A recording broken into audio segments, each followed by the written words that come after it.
guys, I kind of wanted to talk you through the progression of off-leash training. And it is just that, it is a progression.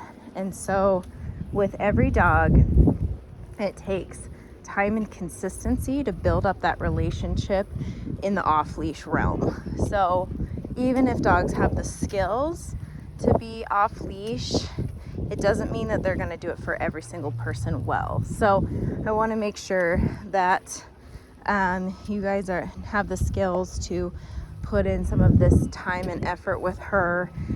So I like to practice this stuff in a controlled setting first. So I'm actually at this park that has indoor tennis courts, just here in Daybreak.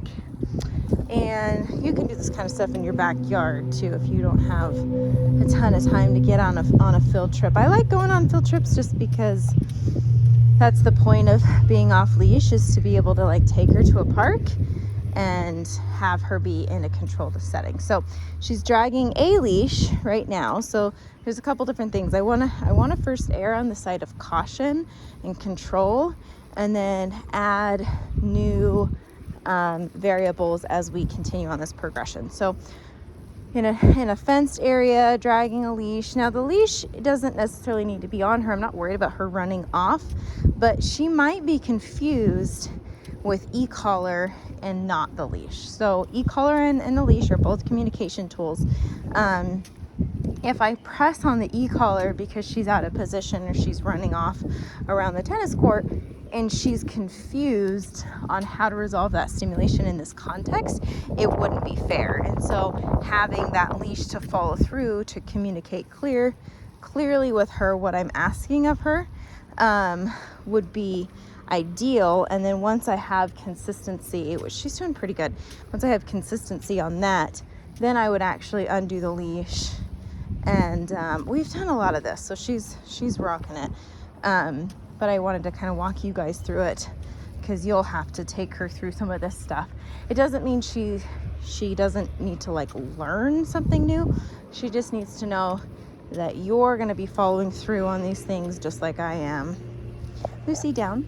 We'll try a couple down stays. We just started this session, and so I want to show you how to follow through on the down. We talked about this on our session, but we didn't demonstrate it due to time, but we'll demonstrate this in the go home session next Friday. So down stays are ideal for really building upon impulse control, codependency, like working away from codependent behavior, which a lot of puppies carry due to being with mom and then litter mates and then kind of latching onto a home, a person. These are all things that are just totally normal for dogs. So puppies sometimes have a harder time being away from us and being obedient at the same time. So this kind of works to help with those kinds of things. We want our dogs to be bonded with us. We don't want them to be codependent. That's an unhealthy state of mind. But good job, Lucy. Okay. Yay! So good. Good heel. She went right back to the heel, so I'm just gonna go with it. Good job, girl. Lucy, down. Good. I'm gonna try something a little bit harder that I haven't done before with her, and leaving this. Now I'm trying to not get her to mess up because I want to be mean. I'm just trying to proof this. So I'll come out of the park here.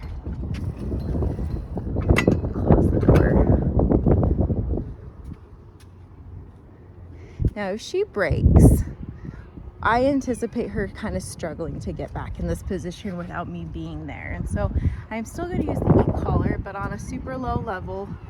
And I'm going to start walking. If she does break, I'm going to use the e-collar, and I'm going to start walking her back to that spot. She's actually doing pretty good. I've never done that with her. So ideally, we start building upon this, where we start, going out of sight.